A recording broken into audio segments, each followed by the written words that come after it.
तो नाज़रीन, ये तो हुई आपके मुस्तक़बिल की बात।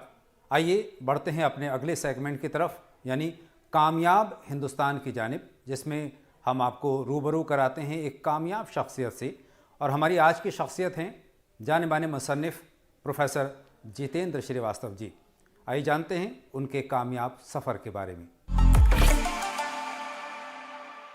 नाज़रीन, कामयाब हिंदुस्तान के तहत हमारी आज की नामवर शख्सियत हैं जाने माने मुसन्निफ़ प्रोफेसर जितेंद्र श्रीवास्तव जी, जो कि इग्नू के इंटरनेशनल डिवीज़न के डायरेक्टर भी हैं। सर, आपका बहुत बहुत इस्तकबाल, खैर मक़दम हमारे सेगमेंट में। सर, सबसे पहले मैं ये जानना चाहूँगा कि जेएनयू से पीएचडी करने के बाद से लेकर अब तक का ये कामयाब सफ़र कैसा रहा? मैं बहुत सकारात्मक नज़रिए से देखता हूँ और मैं भी एक साधारण परिवार से आता हूँ, शिक्षक परिवार से आता हूँ। मेरे माता पिता दोनों शिक्षक थे। मेरे नाना पढ़े लिखे किसान थे, वो 1920-21 के पढ़े लिखे व्यक्ति थे, गोरखपुर से पढ़े लिखे थे वो। और मेरी माँ चूँकि इकलौती संतान थी अपने माता पिता की, तो ननिहाल में मेरी परवरिश हुई और पिता का घर भी था, दोनों जगह हुई और वहाँ पढ़ने लिखने का माहौल मिला मुझे। जैसा कि मैंने कहा, माता पिता दोनों शिक्षक थे हमारे, और वहाँ पर एक जो कह सकते हैं कि संस्कार मिला, जो एक सीख मिली मुझे, वो ये थी कि कुछ ऐसा जीवन में करना है जो सिर्फ अपना भला न करे, इस समाज का भी भला हो, जिससे लगे कि जो बहुत सारे लोग पीछे छूट गए हैं उनके लिए भी मैं कुछ कर सकूं।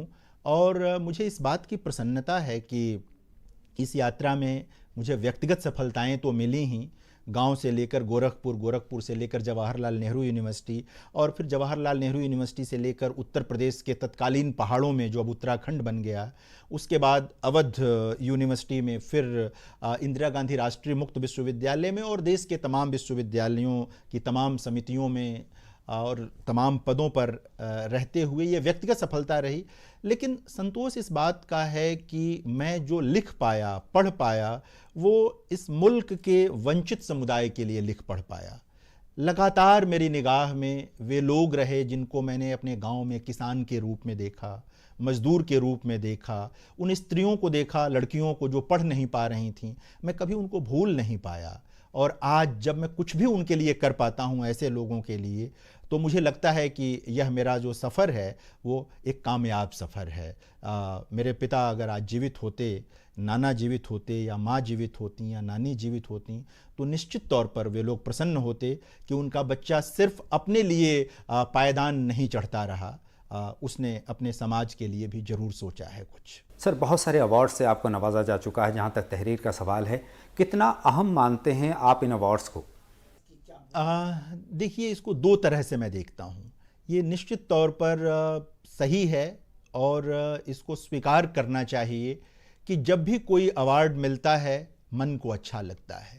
ये लगता है कि मुझे रिकॉग्नाइज किया गया, एक रिकॉग्निशन मिली, एक स्वीकृति मिली व्यापक समाज की। जो जूरी में थे लोग, जो अदब के बड़े लोग हैं, उनकी एक स्वीकृति मिली, उन्होंने मुहर लगाई है, तो निश्चित तौर पर अच्छा लगता है। लेकिन जब मैंने लिखना शुरू किया तब भी और आज भी, चूँकि मेरा उद्देश्य यह रहा है कि सूरत बदलनी चाहिए, मेरा एक उद्देश्य रहा कि जो चीज़ें बहुत पीछे हैं वो बदल करके आगे आएँ, प्रगतिशील जो जीवन हो सकता है। जब मैं प्रगतिशील कह रहा हूँ तो मतलब कि सब लोग आगे आएँ, इस आशय से कह रहा हूँ। जो लोग पीछे छूट गए हैं वो लोग आगे आएँ, तो ये सारी चीज़ें हों, ये मेरे लिए अधिक अहम है। पुरस्कार मिलें और मिलें, अच्छी बात है, लेकिन जब तक सूरत नहीं बदलेगी, जब तक हमारे लिखे से किसी का मन और जीवन नहीं बदलेगा, तब तक मुझे लगता है कि संतोष नहीं मिलना चाहिए। सर, कहा जाता है हर कामयाब शख्स के पीछे किसी न किसी का हाथ ज़रूर होता है। आप अपनी कामयाबी का सेहरा किसके सर बांधते हैं? कई लोगों का है, किसी एक को कहना मेरे ख्याल से नाइंसाफ़ी हो जाएगी।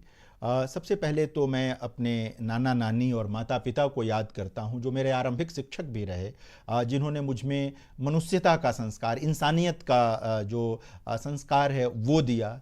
उसके बाद जो मेरे गुरु मिलते गए, उन लोगों का विशेष तौर पर जिन लोगों को मैं याद करना चाहता हूँ आज यहाँ पर, उनमें professor Manager Pandey, professor Kedarnath Singh को मैं याद करना चाहता हूँ कि इन लोगों ने काफ़ी परिवर्तित किया मेरे जीवन को, मेरी सोच को। गोरखपुर में भी जो मेरे साथ हमारे जो शिक्षक थे श्री कन्हैया ओझा जी, उनका बड़ा योगदान रहा मुझे प्रोत्साहित करने में। माजना शब्द तो कहूँगा तो बाद वाला दौर ज़्यादा रहेगा। जो मेरे प्राइमरी के कुछ शिक्षक रहे, उन्होंने भी मुझ में उत्साह भरा, मुझे सपने दिखाए। मेरे मिडिल स्कूल के शिक्षकों ने भी मुझे सपने दिखाए। लेकिन किसी अगर एक की बात करेंगे तो मैं शायद अपनी नानी को याद करूँगा कि मेरी नानी जो हैं वो शख्सियत थीं जिन्होंने सचमुच मुझे इंसान बनाया और मुझ में सपने भरे। सर, आप बहुत सारी किताबों के मुसन्निफ़ हैं। हम आपसे ये जानना चाहते हैं कि आपके दिल के करीब आपकी कौन सी किताब है और क्यों? हर बार जब कोई किताब आती है तो लगता है कि यही सबसे प्यारी किताब है, और फिर कुछ दिन बाद दूसरी आती है तो वो प्यारी लगने लगती है। लेकिन प्रेमचंद पर काम करते हुए, अगर मैं आलोचना की, लिटरेरी क्रिटिसिज्म की बात करूं, तो प्रेमचंद पर काम करते हुए मुझे बहुत अच्छा लगा। और भारतीय समाज, राष्ट्रवाद और प्रेमचंद नाम की जो मेरी किताब है वो मुझे बहुत प्रिय है आलोचना के तौर पर। और कविता संग्रहों में अगर बात करें तो मुझे अपना संग्रह कायांतरण बहुत प्रिय है। सर, आपके कामयाब सफ़र के बारे में हम जान रहे हैं, हमारे नाज़रीन जान रहे हैं। इग्नू की अगर बात करें तो इग्नू का अब तक का सफ़र आपका कैसा रहा और किस तरह की यादें आपके दिल में हैं इग्नू को लेकर?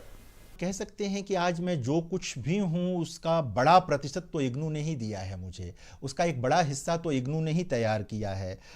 मेरी सफलता में, मेरे परिवार के खुशियों में, मेरे लिखने पढ़ने में, मेरे आत्मविश्वास में, बहुत सारी चीज़ों में जो आप एक देख पाते हैं कि जिसे आप सफलता कह सकते हैं, वो इग्नू के नाते ही संभव हुई है।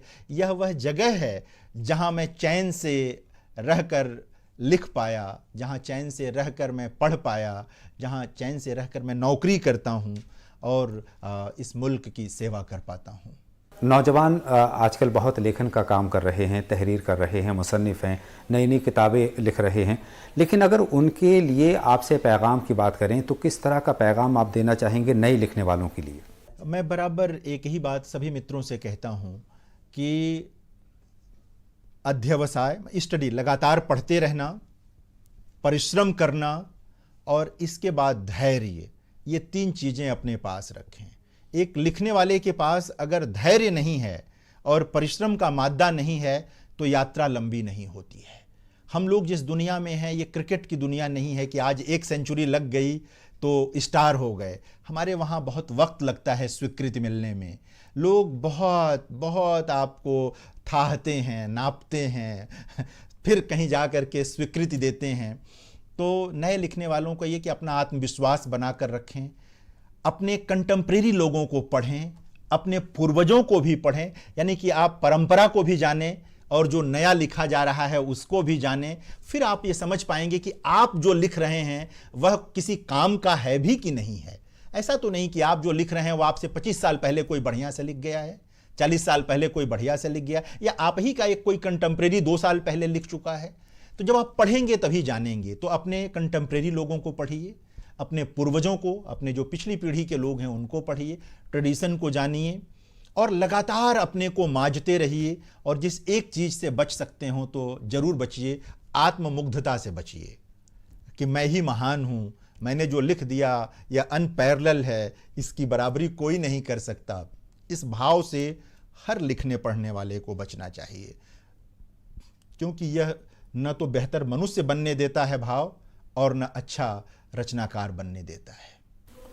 सर, बहुत बहुत शुक्रिया तमाम जानकारी देने के लिए, अपने कामयाब सफ़र के बारे में हमारे साथ अपनी यादें जोड़ने के लिए, हमारे साथ शेयर करने के लिए बहुत बहुत शुक्रिया। तो नाज़रीन, ये था कामयाब हिंदुस्तान का सफ़र, जिसमें हमने नामवर शख्सियत, नामवर मुसन्निफ़ प्रोफेसर जितेंद्र श्रीवास्तव से आपकी मुलाकात कराई।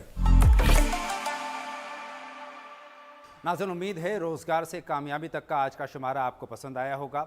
मिलते हैं अगले शुमारे के साथ, तब तक के लिए अपने मेज़बान अथर को इजाज़त दें।